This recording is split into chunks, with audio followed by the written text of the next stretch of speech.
Welcome to Livable Legacies. My name is Rose Nyaondo, and today I'm going to talk about financial literacy in the quest for supporting women in building livable legacies.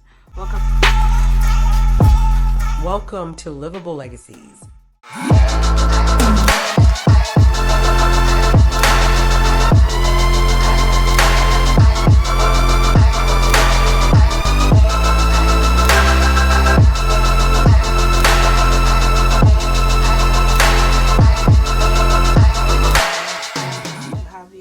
Conversation with you today. In the last video, we began a series on what's the pathway that will get women to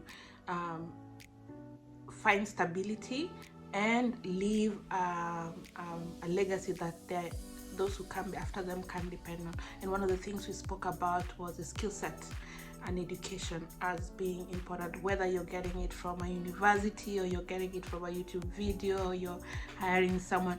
You need to equip yourself with the necessary skills and not just one dimension. We are multi-dimension as human beings overall. You're not just a person, you're not just someone's aunt, you're not just someone's sister, you're also someone's friend, you're also someone. So as human beings, we are multi-dimensional, and the same way we should evaluate and look at how our skills are. You're not just one thing, you're not just a nurse, you're not just a teacher, you're not just an engineer, you're not just a doctor, you're not just a student, you're not just a mother. You are something and something and something, and probably 3, 4, 5 other dimensions that make up the person you are. So education and skill set, we said, is one thing that women can get involved in and pursue in order to get themselves in the pathway to livable legacy. The second piece is financial literacy, and that is what you're going to be speaking about today. And I can say that with a very strong conviction that financial literacy is not a male domain. Okay, you don't leave it up to other people to manage for you or handle it for you or know it for you and decide for you.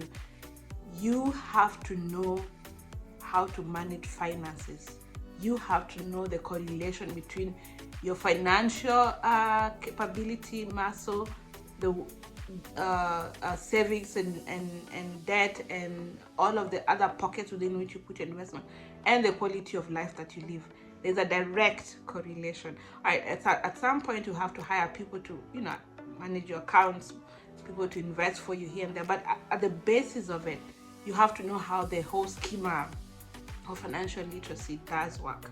And today we are going to talk about one piece. We'll keep talking about, I've broken this into 3 different sections. Today's section, we're going to talk about debt management.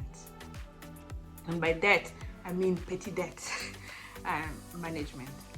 Then the next thing, and financial planning. And then the next part, we're going to talk about investment and entrepreneurship and so on and so forth. So today, as part of financial literacy, we are going to talk about debt management. And depending on what country, environment that you are in, find those resources within your environment that would support your financial literacy with regards to debt management. That's one. The debt that I'm speaking about is a kind of debt, the credit card debt, things that you are investing in or buying or accumulating that are not they are adding value to your lives. They are probably creating a gap or filling in a gap from here to there, and maybe supporting in one way. Now, I have been in that situation. Maybe it's because of medical reasons, maybe it's because of education, maybe it's because there are so many other reasons why we accumulate debt. And the 2 things I want to highlight is there is no shame in having debt. That's number 1. And I think that's a very foreign concept to me, maybe because I'm a foreigner too, that there's a lot of debt. There's actually a thing called debt shame. I have no relationship with that concept. It's so foreign. That's 1. 2, there's so many resources out here in the public sector, in the the private sector, even just on social media, about how to reduce your debt, how to manage your debt, this debt consolidation, this is how you do this. So, but the one thing I want to underscore before you get involved in any of this, any cause, any environment with which we are being told about how to consolidate, how to manage it, that does not begin with the change of mindset, is eventually going to be up and down. It's not sustainable, because at the basis of how we spend money, at the basis that are on how we attract money, on the basis of how we acquire wealth, is the mindset. It begins with the mind. It starts, that's the root cause of it. And for a lot of us, it takes a deep dive into understanding who we are, not going just through motion, swiping. Oh, I have this and I need this, maybe I can get this loan, I can get that loan, I can get the other loan. Understanding at the very basis why and how it is that we are spending the resources we have, or borrowing against the future for resources we don't currently have. What is at the basis of that? How is it, how do we think about financial resources? How do we think about money? From what vantage point are we spending the money that we are spending? Are we spending on, is it out of an emotional need, which in most cases it is? What's the driver for that emotion? So begin first with understanding yourself. Do a deep dive, reflect on yourself, go back within, ask yourself, on what grounds am I spending money I do not already have? Okay? There was a time in my life when I had a lot of debt. One, because of education. While I had a full scholarship to go to university and I had a stipend, the cost of living was just too high, and I was not well aware of how to manage. You know, that you come to this country and they tell you, no, you just get a credit. You need to have a good credit card score. Well, we don't even think about what does it mean. Why do you need a good credit score, right? Why do you need a good credit? You need a good credit score because the anticipation is you'll be borrowing money to spend, right? Okay, people do spend money on a car, a home. People get loans for such things.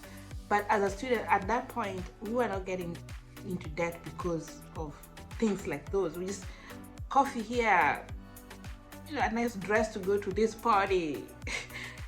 I need to, rent a car to go where.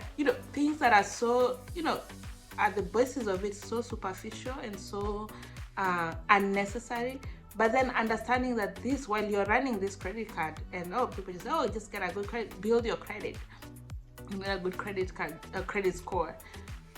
At the basis of it is you don't get to understand that money you're eventually going to have to pay it back, and you're going to pay it back with interest. And in this country, some of the resources are some of the environments are very predatory. They'll just keep pushing cards and just more debt on you, and you have to be vigilant onto why it is you're spending the money you already don't have, one, and two, how can you mitigate that kind of spending, and what is the driver for that spending.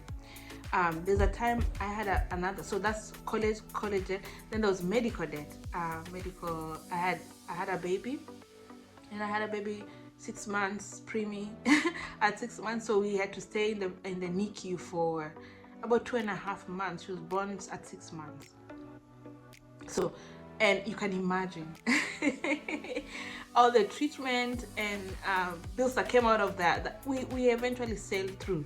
She's a thriving child right now, but that was a big bill, even with insurance. And that's a funny thing, insurance will pay some, but then there's also some that you have to pay, and the insurance, even after the insurance catered for a huge chunk of it, we still had a lot of debt for medical reasons, from the baby on one hand and then me, the mother, on another hand. So that was a huge weight on my shoulder and on my family's shoulder, and how to get out of it was such a big and then on top of that you're getting out of some student debt also. So it's I have been in that situation or places where it looks like, where do you even begin? But I want to underscore again, it all begins with the mindset and to understand what is my energy, what are my thought processes that attract this kind of situations that make and get me to an environment where I have this kind of debt. And as some debt is so unnecessary, particularly if it's not for investment, I personally don't think it's necessary. Okay, I think it's wasteful, and it's money that we eventually have to pay back, and with interest. So that's one. So before we even talk about how to pay it off, or what to do, what steps to take to pay it off, number one, mindset. Think about from what vantage point you're attracting all of this debt to your life, which is what I did. I had to sit with myself. I had to read books that have nothing to do with finances, that have nothing to do with debt consolidation. I don't know. I had to reach back within and look at myself like, so this is who I am now, having moved from because it's like a new identity. I have a new identity now that I'm in this country. Who am I now? What it is that I've been doing or thinking that have led me to this position, and to remind myself who I am, or who I've always been, who I am at my core, at my original point. And because the other piece also about this is when you move away, and that's the impact of moving, is when you move, there's a bit of your identity that you lose, because your identity is also with your surrounding, and then you have to form a new identity in the new surrounding that you find yourself in. So now this is the kind of identity that I had formed in this new environment I found myself, of someone who is in so much debt. It's like, who am I? And it is not even I don't necessarily look better, I don't necessarily dress better, I don't necessarily go to vacations like I used to, I don't necessarily, but for whatever reason, now I found myself with this big chunk of debt on my shoulder, and that was a big weight. So I had to go within, find myself. There's a book I read, but when I got onto this journey, Eckhart Tolle, Power of Now, is one of the books that I read, and another one, and I'll remember it and put it in the quote. I think it's Earth or something. I think it's Earth, Eckhart Tolle, Earth something, that talked about the power of your thoughts, or my thoughts in that case. What thoughts are you thinking that are creating that reality that you currently have? It begins with there. That's one. So I would discount any processes that you say, oh, do this, consolidate this, get this program, get onto this. It's not sustainable, because it's a short-term fix. It's like putting a bandage on a boo-boo or on a wound that is still underneath, is still bleeding. So get to the root cause of it and change it from within. That way, that's a sustainable change. So that's one. Second, and closely tied to the mindset, is you have to desire it. You have to want to be debt free. You have to desire it. You have to want to know the feeling of and if you've had that feeling before, it's easy to reach out for the feeling of stability, the feeling of friskiness, the friskiness that comes with economic security. If you have felt that feeling before, then you can reach out to it much better. But if you've not had that feeling before, and you've always had the feeling of being overwhelmed and being in having debt and just financial distress and so much, if that is where you're coming from, then it's a completely different route. It's like, you have to desire it, you have to want it, you have to want it, you have to be willing to reach out for that emotion and reach out to go get that weight off of your shoulder, and feel the feeling of not having to worry about, oh, so what if I get fired today, what's gonna happen? It will not bother you if you got fired. If you lost your job today, you probably, what does that feel like? To be able to go 1 year without employment and not worry about the cost of milk or the cost of eggs or the cost of gas, what does that feel like? So you have to want it. So that's another piece. The other piece that is the other point that is closely tied to that, but this touches mostly on immigrants, is when you move to a different country, the expectation is you're going to be doing a lot better where you're going than where you left. And so there's a lot of pressure to send remittances back to your country or support people back home or send money back home and do things for people back home. And I used to work for a program some time back, and I used to tell, and at that time I didn't know the feeling, and I used to tell the parents of the students, and I used to tell them, these kids are students, don't expect them to, they're going abroad, yes, but they're going to be students. Don't expect them to immediately start sending you money to build a house, build a home or a well, put up a fence for you. Don't they are students, let them be students. There will come a time they'll be stable, and then from that vantage point they'll be able to support all of your needs back in your home country. And that's the same thing, is when you are at an environment or you're at a state where you are not, your feet are not on the ground stable, you are in debt, and the needs. And the other thing I want to say is people's needs back home will never end. Okay, there will not come a time when you say, okay, I have solved all the problems. No, believe me, there will always be a problem to solve. Okay, so that's one. And the other piece also is for you who is abroad and who is supposedly at a much better place. The question is to ask yourself, what are you resonating with? What are you vibrating with to those problems back home? Okay, think about that, and we'll come back to that in a little bit. So my thing is, there are environments where people just keep sending money home without tracking what impact those resources have, and in the process you keep ending up in more debt and more debt, and the problems you're trying to solve back home are never ending. Okay, so you need to be very strategic in terms of what kind of support you give to people home, one, and ask yourself, are you actually able to afford it? Because you have to be able to put on your own gas mask first. Even they tell you that on the aeroplane, right? You have to be able to be self-sustaining, self-sufficient first before you can help someone else. You have to be able to put on your gas mask first. If the aeroplane is going to crash, put your own gas mask first, and then help your children or whoever is sitting next to you, whoever your dependent is, right? So you have to be able to take care of yourself first. You have to be able to put yourself in an environment or be in a position where you're actually able to do it, and you're not getting in debt elsewhere because you're supporting family and friends back home.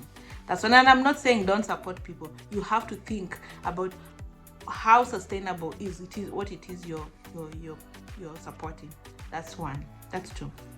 The other piece is you have to be able to track the resources you're sending back home, because again, I'm saying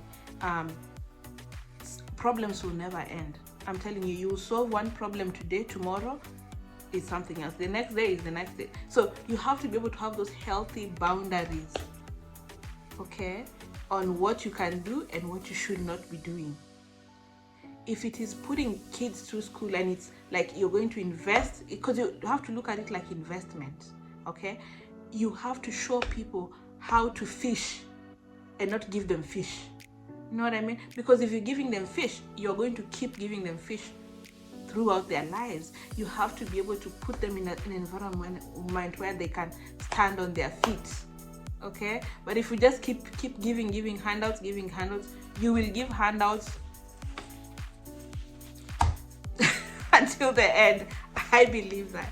And that's why even the UN and all of these big institutions that support developing countries would say, find local solutions to local problems, okay?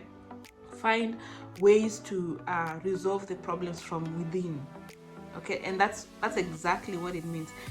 And they also will tag responsibilities and will tag conditions to the aid that they send. Why?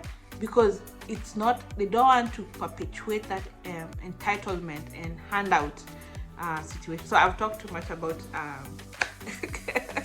sending money home for immigrants and supporting family.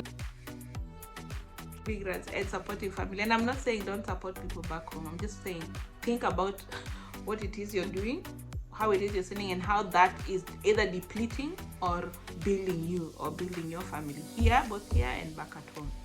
And then think about what it is you're actually resonating with. Okay, is it a growth mindset that you're supporting, or is it just a handout which you'll be giving every day? That's the other thing. The last thing, then this we'll talk about, and I've run out of time and we'll talk about this the next time. The next thing that I want to talk about is getting a high income skill set. Okay, the opportunities all over. The internet opportunities are everywhere. You just have to look. But the question is it a high income skill set? That's another way to get out of debt, to be able to find yourself that cushion, financial cushion, economic cushion. Finding that high income skill set. One of those I'll tell you right off the bat is tech. Tech, wherever you are, if you're someone who wants to thrive, you don't want to go to the university for 4 years, and some of this you don't even have to go to university, and I'll find resources and find those kind of skills to share with you. I know them, but not just off of the top of my head, but finding a high income skill set that does not take too long to learn and has a very high rate return on investment that you could get off the road pretty quick. And when you get those when you get into those jobs, and when you get those jobs with high income, when you get those high income jobs, the first thing is to not be spending and start living the high life. Your first job is to reduce and cut down all of your debt, and then start saving. Now savings, just to have the resources. So, and you hear this around the internet so much. Oh, high-end women do not think of savings. Women who are making a lot of money do not think about savings. I think you need the savings. You need emergency funds to save. You need to save for emergency funds. You also just need the resources to sit in your account to just feel that cushion and the softness of not having to worry about, I don't know what, all the things that you would possibly be worrying about because of rooting from the financial stability or instability. So save. Then the other piece that will come from this is when you have that saving and you have that cushioning, now you can give, and you will find that you give from a very different vantage point when you're giving from there than when you're giving from a place of high debt, and just wound up about people's problems wherever they are, or solving all other problems under the sun. You have to be able to solve your main problem first before you start running around to solve other people's problems. Okay, I hope this is helpful. This is from my own lived experience. I will be releasing a course on this later on, so follow, subscribe, share. Let me know in the comments what your thoughts are. I'm happy to hear your thoughts, and always be limitless. There is no limit to what we can achieve as long as you're alive. Thanks for watching. Don't forget to hit the like button and subscribe so you never miss out on the latest content. I'll catch you in the next one.